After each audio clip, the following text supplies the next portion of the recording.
introduced to our community last year. In fact, I think she did a book launch here. So Krista's here this morning just to talk about what she's been doing with our students and share a little bit of work, pretty special for those students who have written the work that Krista's going to read. I never ever had any work written out by an author, a really well-known author. So well done to those people who are about to have their work read out, and well done to everyone who produced some great work. Introducing Krista Bell. Thank you. Thanks, Mr. Keel. Good morning, everybody. Staff, brilliant staff you have here at your P4, and parents and students. Now, as the children would know, I normally just talk without any notes, but I wanted to be sharp and to the point this morning, so I've written it down. So my role as writer in residence this week has been to work with all the grades from prep to 4, and I worked with 5 6s at the other campus last week. Firstly, I conducted whole grade level sessions in the library, meet the author sessions, and shared anecdotal stories and my photos up on the whiteboard to show the inspiration for, go away fly, I don't like the flies in Yarrawonga, for my 4 most recent books, Peking Ducks and Warriors, which are both set in China, plus Burning the Bales, which is a cricket story, and Jack's Bugle, the Gallipoli story. Following these meet the author sessions, plus time for question and answers, because we had an hour and a half together in each case, I worked in each individual classroom with the 2 to 4s, helping the children plan a story based on real things that they had experienced, so that it was each individual child's own memory. My trick for writing good stories is to use a true event as a story starter, and then to embellish it with lots of imagination, well, fibs actually. As I told the children, this is the one time in your life that you're allowed to tell fibs. In fact, I encourage you to tell fibs when you're writing a story. So I call the stories that the children wrote this week not fiction, but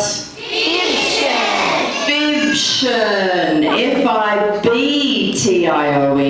Fibtion. That's a word I made up. It has really focused them on good story ideas without any violence, war, film, TV, books, games, science fiction. There's no aliens, there's no dinosaurs, and there's no fantasies. In itself, that is a miracle, as the teachers will attest, but it's true. Everyone wrote a real life story, one that could have been possible, and one that is actually fiction. Each student spent time in class with me thinking about and planning their own unique story. So instead of just picking up their pen and writing, they thought about it for a whole hour, writing their plan, and then being able to write their story later. That's really the trick for writing interesting stories, writing about things that have happened to you, that is your unique story.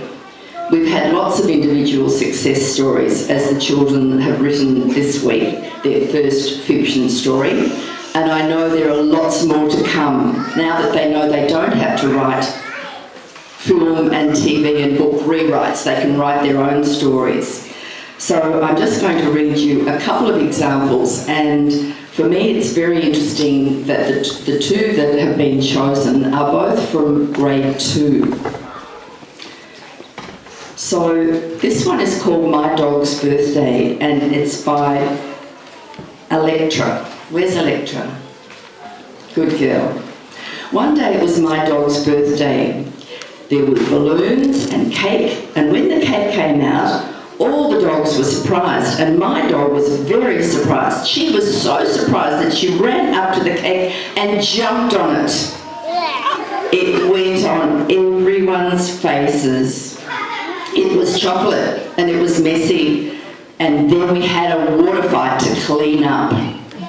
Fantastic, Electra, well done. And Electra is from 2A. And then Tamika's story from 2B. Where's Tamika? Isn't she here?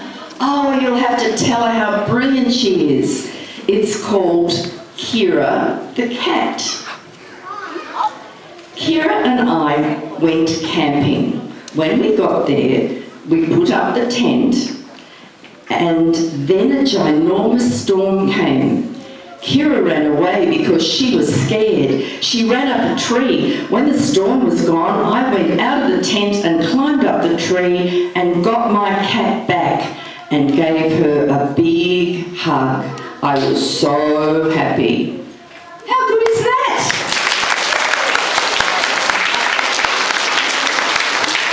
So good work from your editors too. I told the all.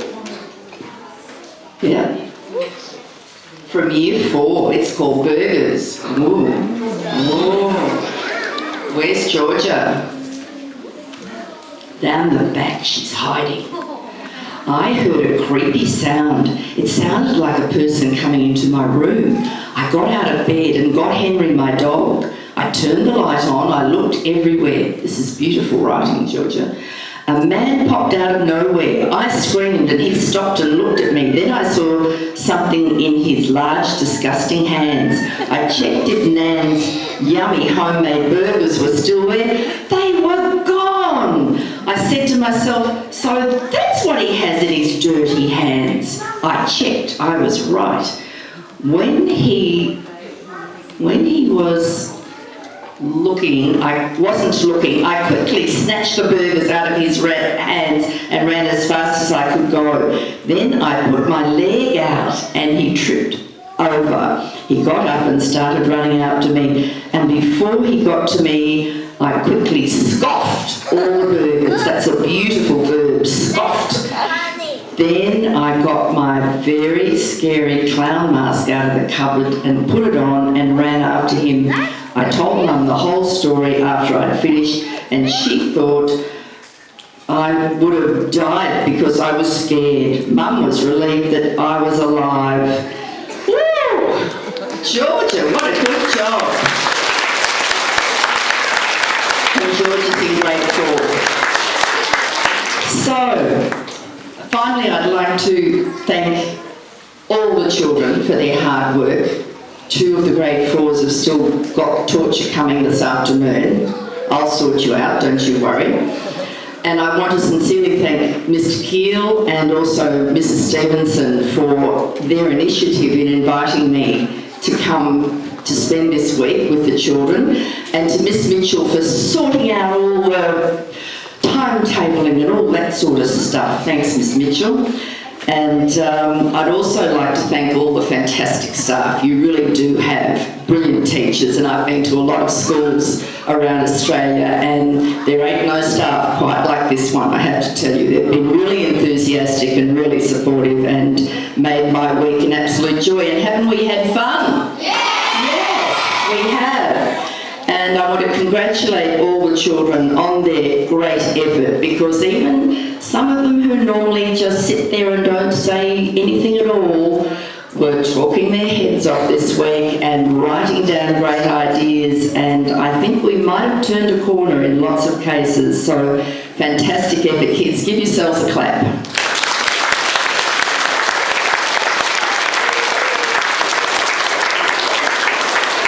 And just finally, I will be outside selling the books after the assembly, and also I'll be there at 2:15 this afternoon until the close of play.